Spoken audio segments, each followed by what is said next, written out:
Now we're going to flip things sideways. In our last video, we showed that the matrix is orthogonal if and only if its column vectors form an orthonormal set.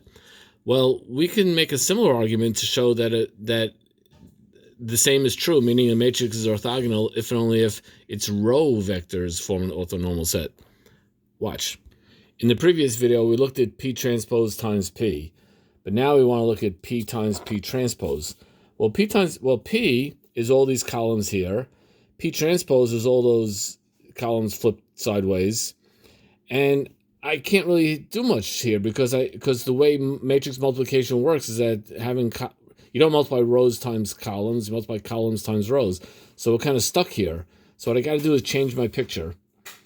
P is, besides being a bunch of columns, it's also a bunch of rows, which means, and P transpose, those rows get turned into columns. Well, if I multiply this times this, I get the identity matrix. That's what it means to say that these are inverses.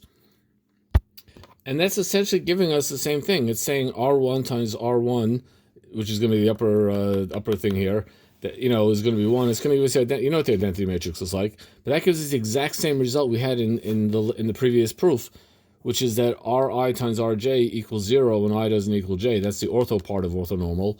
And Ri times Rj equals 1 when I does equal j. So Ri dot, but these are dot product. So Ri dot Ri equals 1, which means the magnitude squared is 1. So the magnitude of Ri is 1 for the cases where I equals j, which means those are the cases that are across the main diagonal. And when it's not on the main diagonal, then the dot product is going to be 0. So basically, everything we proved yesterday, or not yesterday, on the previous video about the columns vectors also holds true for the row vectors when you reverse the multiplication. And don't forget, inverses have to work in both directions anyway. In order for an inverse to be an inverse, in order for two matrices to be inverse, you have to be able to multiply it in both directions and get the identity matrix. And we did that, and we got two fabulous results. One is about the column vectors, which we showed in the last video, and one is about the row vectors, which we showed in this video. Now I want to look at an example.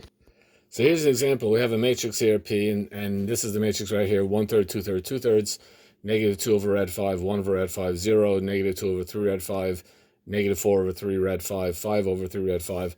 I want you to show that P inverse equals P transpose.